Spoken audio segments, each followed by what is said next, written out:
안녕하세요. 시장의 언어입니다. 월급은 그대로인데, 물가는 계속 오르죠.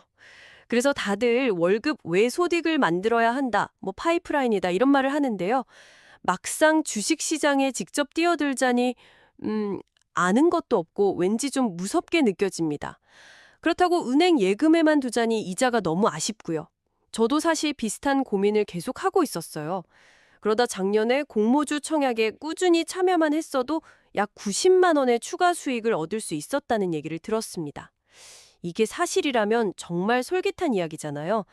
그래서 오늘 저의 목표는 이 공모주 투자가 도대체 무엇인지 완전 초보자의 눈으로 하나부터 열까지 파헤쳐보는 겁니다. 이 방송이 끝날 때쯤엔 여러분과 제가 직접 첫 공모주 청약을 자신 있게 할 수 있도록요. 오늘 그 길의 전문가 가이드가 되어주시겠어요? 네, 좋은 미션이네요. 좋습니다. 오늘 이 시간이 끝나면 공모주 투자가 더 이상 낯설거나 어렵게 느껴지지 않도록 그 기본 개념부터 실전에서 바로 써먹을 수 있는 핵심 비법까지 차근차근 안내해 드리겠습니다. 좋습니다. 그럼 가장 근본적인 질문부터 시작해 볼게요. 공모주, 이 단어 자체를 처음 듣는 분들도 계실 텐데요. 정확히 이게 뭔가요? 우리가 아는 일반 주식이랑은 다른 건가요? 네, 다르다고 할 수 있습니다. 가장 쉽게 비유하자면요. 공모주는 어떤 기업이 주식시장에 정식으로 대비하기 전 일반 투자자들에게 홍보 차원에서 할인된 가격으로 주식을 미리 판매하는 것이라고 생각하시면 됩니다. 곧 개장할 백화점에 오픈 기념 특별 할인권을 미리 받는 것과 아주 비슷하죠. 아하, 오픈 기념 할인권이라는 비유가 확 와닿네요. 그럼 수익 구조는 정말 간단하겠어요. 할인된 가격에 사서 정식으로 상장되고 나면 시장 가격에 판다. 그 차액이 바로 수익이 되는 거고요. 정합합니다. 수익 구조는 상장 후 시장 가격 빼기 내가 산 공모 가격으로 매우 명확하죠. 이 공모주 투자가 부업으로 매력적인 이유는 크게 세 가지입니다. 첫째, 종목 하나를 분석하는 데 드는 시간이 약 5분 내외로 굉장히 짧아요. 5분이요? 네. 그리고 둘째, 오늘 알려드릴 몇 가지 원칙만 지키면 성공 확률이 다른 투자에 비해 비교적 높습니다. 그리고 마지막으로 큰돈 없이 소액으로도 충분히 참여가 가능하다는 점이 가장 큰 장점입니다. 듣기만 해도 정말 매력적인데요. 그럼 당장 시작하고 싶어지는데 실제로 뭘 준비해야 하나요? 과정이 복잡하면 시작도 전에 지칠 것 같아서요. 전혀 복잡하지 않습니다. 딱 세 가지만 기억하시면 됩니다. 스마트폰, 증권사 계좌, 그리고 최소 청약 증거금. 이게 전부입니다. 증거금이라면 혹시 돈이 많이 필요하진 않나요? 아닙니다. 우리가 주로 노릴 전략에서는 보통 10만 원에서 20만 원 정도의 소액만으로도 충분히 청약에 참여할 수 있습니다. 아, 그렇군요. 그리고 여기서 아주 중요한 실전 팁이 하나 있는데요. 바로 증권사 계좌는 하나만 있는 것보다 여러 개, 많으면 많을수록 유리하다는 겁니다. 잠깐만요. 계좌가 많을수록 유리하다고요? 왜죠? 일종의 당첨 확률을 높이는 그런 건가요? 맞습니다. 그 이유는 조금 뒤에 설명해드릴 균등 배정 방식과 아주 관련이 깊거든요. 그런데 보통 증권사 계좌를 하나 만들면 20일 계좌 개설 제한이라는 규정 때문에 한 달에 여러 개를 만들기 어렵습니다. 네, 맞아요. 하지만 이걸 피할 수 있는 방법이 있어요. 카카오뱅크나 토스 같은 금융 앱을 통해서 제휴증권사 계좌를 개설하면 이 20일 제한 규정을 적용받지 않고 하루에도 여러 개를 만들 수 있습니다. 미리 여러 증권사 계좌를 준비해두는 것이 공모주 투자의 첫 번째 전략입니다. 알겠습니다. 일단 집에 가서 안 쓰는 증권사 계좌가 있는지부터 확인하고 없으면 금융 앱으로 만들어둬야겠네요. 자, 그럼 계좌까지 준비가 끝났습니다. 이제 가장 중요한 단계 같은데요. 청약을 넣는다고 해서 무조건 주식을 다 주는 건 아닐 거 아니에요. 여기서 아까 말씀하신 균등 배정과 비례 배정이라는 개념이 나오는 거군요. 네, 드디어 핵심으로 들어왔네요. 이 두 가지 배정 방식을 이해하는 것이 공모주 투자의 성패를 가른다고 해도 과언이 아닙니다. 먼저 균등 배정은 말 그대로 청약에 참여한 모든 사람에게 공평하게 n분의 1로 나눠줄 기회를 주는 방식입니다. 최소 증거금만 넣으면 100억을 넣은 자산가와 10만 원을 넣은 소액 투자자가 동등한 확률로 주식을 추천받게 되는 거죠. 와, 잠깐만요. 그건 정말 우리 같은 소액 투자자들에게 엄청나게 유리한 규칙 아닌가요? 뭐랄까, 기울어지지 않은 운동장을 만들어주는 거네요. 바로 그 점이 핵심입니다. 그래서 가성비가 가장 좋은 전략이죠. 반면 비례 배정은 우리가 흔히 생각하는 방식입니다. 투자한 증거금 규모에 비례해서, 즉 돈을 많이 넣은 사람이 더 많은 주식을 가져가는 구조입니다. 이건 수억 원대 자금을 운용하는 자산가들의 영역이죠. 아, 따라서 대부분의 직장인 투자자라면 복잡하게 비례 배정까지 신경 쓸 필요 없이 균등 배정만 꾸준히 공략하는 것이 가장 현실적이고 효율적인 전략입니다. 좋습니다. 이제 전략이 명확해졌네요. 여러 증권사 계좌를 파서 소액으로 균등 배정만 노린다. 그런데 여기서 또 궁금증이 생겨요. 이게 마치 복권을 사는 것과 비슷한 느낌인데 모든 공모주가 다 수익을 내는 당첨 복권은 아닐 거잖아요. 꽝도 분명히 있겠죠? 이 수많은 공모주 중에서 어떤 게 옳은 놈이고 어떤 게 위험한 놈인지 옥석을 가려내는 방법이 있나요? 아주 중요한 지적입니다. 그 옥석 가리기야말로 리스크를 줄이고 수익을 쌓아가는 핵심 기술입니다. 모든 공모주에 무턱대고 청약하면 당연히 손실을 볼 수 있습니다. 그래서 실패 확률을 획기적으로 줄여주는 3대 핵심 지표를 반드시 확인해야 합니다. 3대 핵심 지표요. 드디어 비법이 나오는군요. 첫 번째는 기관 수요 예측 경쟁률입니다. 국민연금이나 자산운용사 같은 전문 기관 투자자들이 이 공모주를 얼마나 많이 원하고 있는지를 보여주는 지표죠. 일종의 흥행 성적이라고 보시면 됩니다. 보통 이 경쟁률이 최소 100대 1은 넘어야 시장에 관심이 뜨겁구나 라고 판단할 수 있습니다. 1000대 1. 일단 이 숫자 하나는 외워둬야겠네요. 두 번째는 뭔가요? 두 번째는 의무 보유 확약 비율입니다. 기관 투자자들이 공모주를 배정받은 뒤 우리는 이 주식을 상장하자마자 바로 팔지 않고 최소 15일에서 6개월까지는 의무적으로 보유하겠습니다 라고 약속하는 비율입니다. 이 비율이 높다는 건 뭘 의미할까요? 기관들이 이 주식의 미래를 그만큼 좋게 보고 있다는 뜻 아닐까요?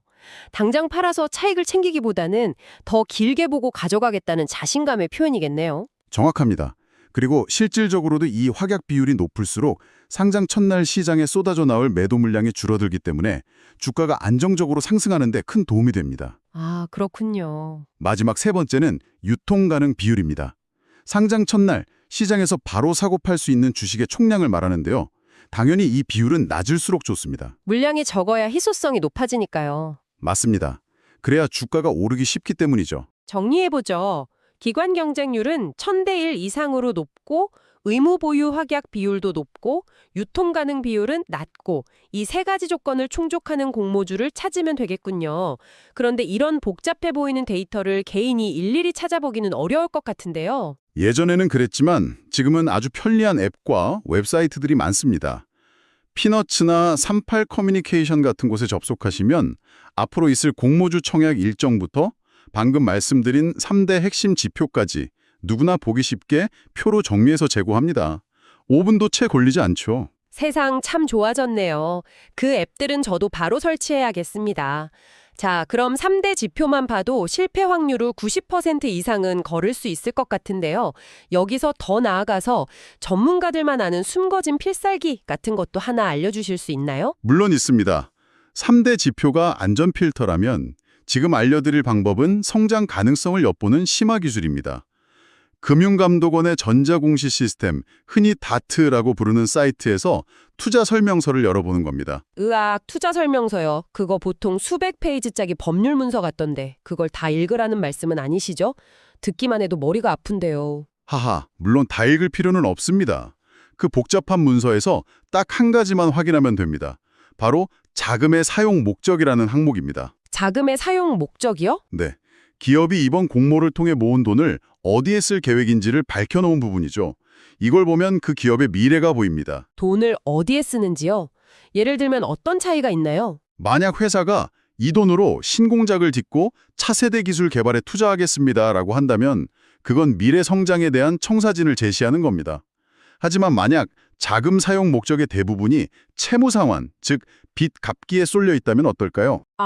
그건 과거의 문제를 해결하는 데 급급하다는 신호일 수 있습니다.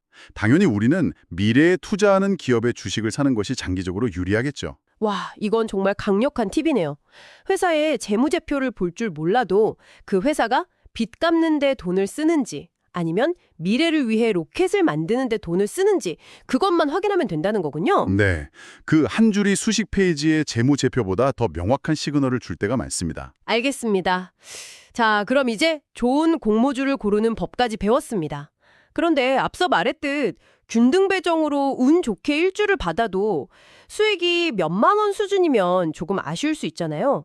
그 90만 원이라는 연간 수익을 만들려면 이 수익을 좀 더 극대화할 필요가 있을 것 같은데 방법이 있나요? 네, 물론 있습니다. 아주 효과적이고 현실적인 방법 두 가지를 알려드리죠.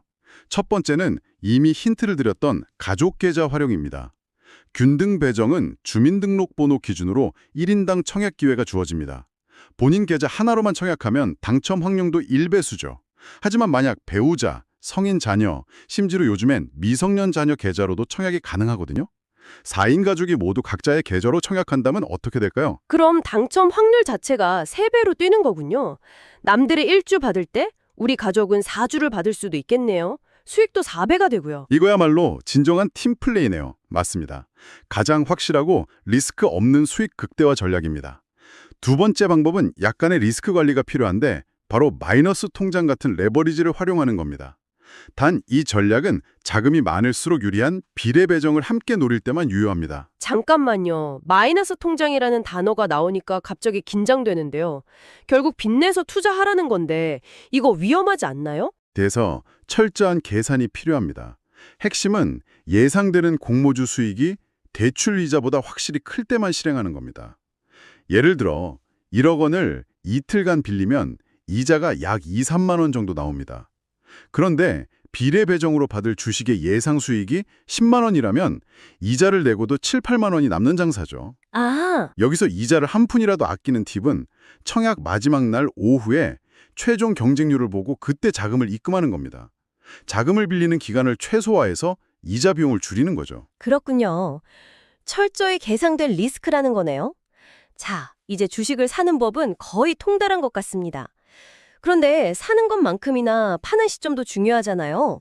어렵게 받은 공모주, 언제 팔아야 가장 이익을 많이 볼 수 있을까요? 일반 주식은 매도 타이밍 잡는 게 예술의 경지라고들 하지만 공모주는 거의 공식이라 불리는 원칙이 있습니다. 바로 상장일 시초가에 매도한다는 것입니다. 시초가요? 네, 오전 9시 주식시장이 열릴 때 가장 처음으로 결정되는 가격을 의미합니다. 무조건 장 시작하자마자 던지라고요? 혹시 더 오르지 않을까 하는 기대감 때문에 망설여질 것 같은데요. 오후에 상한가라도 치면 배 아플 것 같고요. 그 욕심과 기대감을 통제하는 것이 공모주 투자의 마지막 관문입니다. 통계적으로 공모주는 상장일 오전 9시, 장 시작 직후에 형성되는 가격이 그날 하루 중 가장 높은 고점일 확률이 80%에 달합니다. 80%요? 네. 이후로는 차익 실현 매물이 쏟아지면서 주가가 하락하는 경우가 대부분이죠.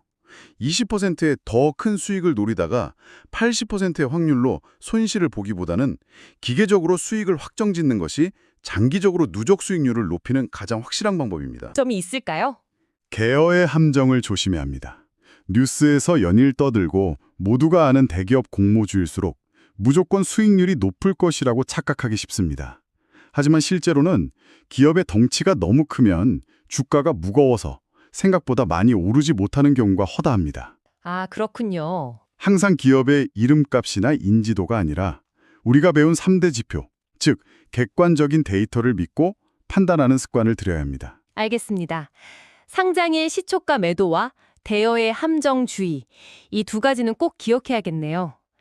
자, 이제 마지막 질문입니다. 우리가 이렇게 열심히 분석하고 원칙을 지켜도 100% 성공하는 투자는 없잖아요. 만약 손실이 발생했을 때 멘탈이 흔들리지 않고 이 투자를 계속 이어가려면 어떤 마음가짐을 가져야 할까요? 네, 맞습니다. 최근에는 시장 분위기에 따라 분석 지표가 훌륭했음에도 불구하고 상장 첫날 손실을 보는 공모주도 종종 등장합니다. 100% 승률은 불가능의 영역이죠.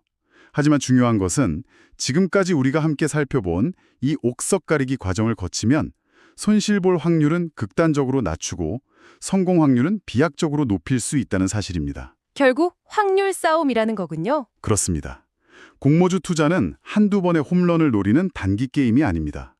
10번 참여해서 8, 9번의 작은 안타를 치고 한두 번 삼진을 당하더라도 전체적으로는 수익을 쌓아가는 장기적인 게임입니다.